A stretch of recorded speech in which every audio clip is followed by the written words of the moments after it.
What's up, guys? It's P Talk Sports back again today for another video. And today we are going to be talking about the unfortunate injury to Jimmy Butler as announced by Shams and the Golden State Warriors. It's officially a torn ACL. Jimmy Butler out for the rest of the season. And next season, it's going to be determined how much time he's going to miss then, but probably at least half the season as well. But listen, before I get into any more of the video, please make sure that you like this video and also make sure that you subscribe to the channel P Talk Sports. New videos out every single day talking about all sorts of different sports, NBA, NBA, NFL, we got football, MMA, boxing, all the good stuff. So if you don't want to miss out on any of that, make sure you like this video, make sure you subscribe to the channel. But listen, let's get into it, man. Jimmy Butler torn ACL against the Miami Heat, which of all teams that he could have got injured against, not his former team. Like bad karma, bad juju, all in the air, and culminated in Jimmy Butler tearing his ACL. And, it's just a little bit of an unfortunate one. Like, this wasn't a calf strain or anything like that, or hamstring strain, injuries that are, fatigue injuries or anything like that. This is just you land awkwardly, your ACL goes, and it's a tough situation, especially for a 36-year-old like Jimmy Butler. And when you knew that this injury was serious was when you saw Jimmy start grabbing at his knee and he was yelling and screaming, because Jimmy Butler, we've all known Jimmy Butler since he was back with the Chicago Bulls way back in the day. He's always been a tough, hard-nosed, gritty guy.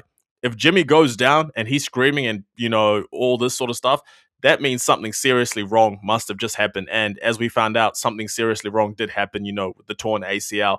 And at age 36, the first question that comes to mind is, what sort of Jimmy Butler are we going to get when he comes back? Because, we know that, age 36, as guys get older, they start to decline. And then now you add in such a serious injury like this. Now you really start to get a little bit worried about, how Jimmy Butler comes back whenever he does come back. Because you look at an ACL injury, that's 9 months to a year.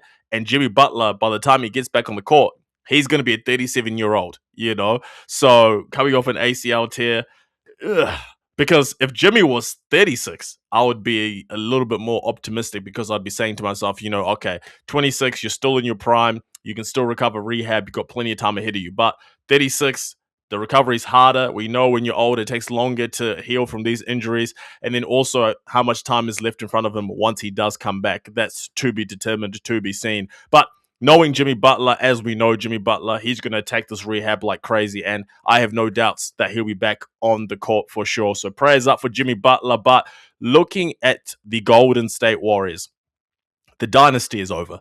The dynasty, or any opportunity to win another ring, is over, if it wasn't already. To me, that window to win the ring had closed for them, probably about 2 years ago, for sure, maybe even 3. But now with this Jimmy Butler injury, it really, well and truly is done, because you've got Stephen Curry, who is 37 years old, going to be 38. Draymond Green is 36. And now you're going to be paying a guy $56 million who's not even going to be on the court, who's supposed to be your second best player. It's over.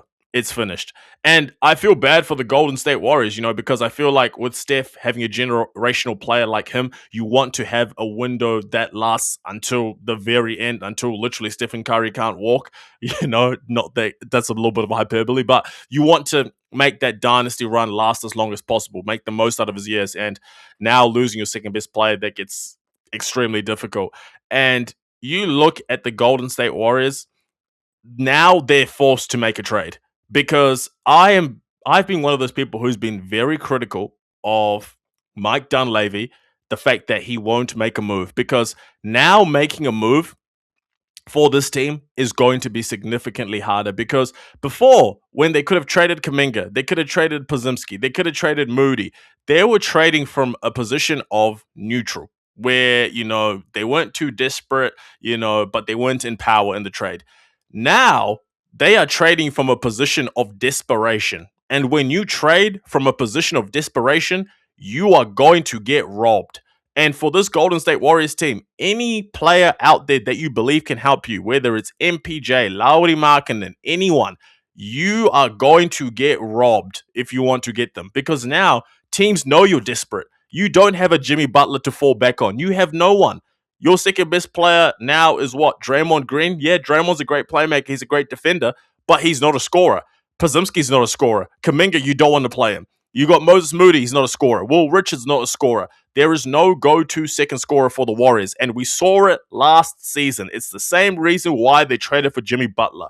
When teams realized that the only scorer they had to worry about on the Warriors was Stephen Curry, they sold out on Stephen Curry and said, let everyone else beat us. And as we found out last season, before they got Jimmy, those other dudes couldn't beat anyone to save their lives. And we saw it today against the Toronto Raptors. Those other dudes cannot do anything. And now you're trading from desperation. The Warriors are cooked, man. They're cooked. And I feel bad for Steph because, it's the career is going to end on 4 rings, but you're sort of saying 4 rings that if they had made some moves, could have been 5, maybe could have been 6. We never know. But again, we won't know because they just refused to make moves. It's tough, man. And they refuse to trade Jonathan Kuminga, which makes absolutely no sense because if you're not going to use the guy, why do you still have him on the team? It makes absolutely no sense. So for me, the Golden State Warriors dynasty, yeah, it's well and truly done. And when you look at the way that all their player contracts are structured, they all end at the exact same time, which is the summer of 2027, I believe. Stephen Curry, Draymond, Jimmy Butler, and I think Steve Kerr's contract even ends in that summer of 2027. So they've really only got one more year after this current year that we're in. And my predictions are that everyone will not be coming back. And I've got even another hot take. That's not really a hot take. Joe Lacob is going to sell the Golden State Warriors in the next year. In the next year to 18 months, Joe Lacob will sell the Golden State Warriors. And I'll tell you why. Joe Lacob bought the Golden State Warriors in 2010 for $450 million before they had this boom with Stephen Curry. And now the Golden State Warriors are worth close to what? $12 billion? He's going to sell the team because the minute Stephen Curry retires, Golden State, the NBA, and everyone is going to realize really quickly the Golden State Warriors never really had real fans. Like 10% of Golden State Warriors fans are actually Golden State Warriors fans. The other 90% are Stephen Curry fans. And Joe Lacob, I think, is a very smart guy. I think he knows that. And I think he's going to sell the team because the minute Steph's off that team, that franchise is not as valuable anymore. Because again, as I said, when Stephen Curry retires from the Golden State Warriors, they will all realize quickly they never really had real fans. They were all Stephen Curry fans. But again, that shall be seen come the summer of 2027. But that's my prediction. I predict that Joe Lacob will sell the team.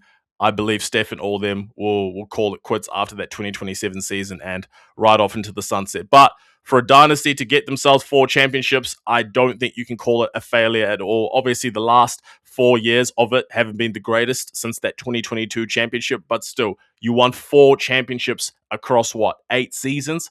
Not many teams even, no, not that many teams can even say that. And not that many teams can even say they won 4 championships in franchise history. So the Golden State Warriors fans, although it's bleak and somber times right now, remember the good times that you had when you were winning championships. But as for now, with the Jimmy Butler injury, we pray for Jimmy. We hope Jimmy gets back on the court as soon as possible.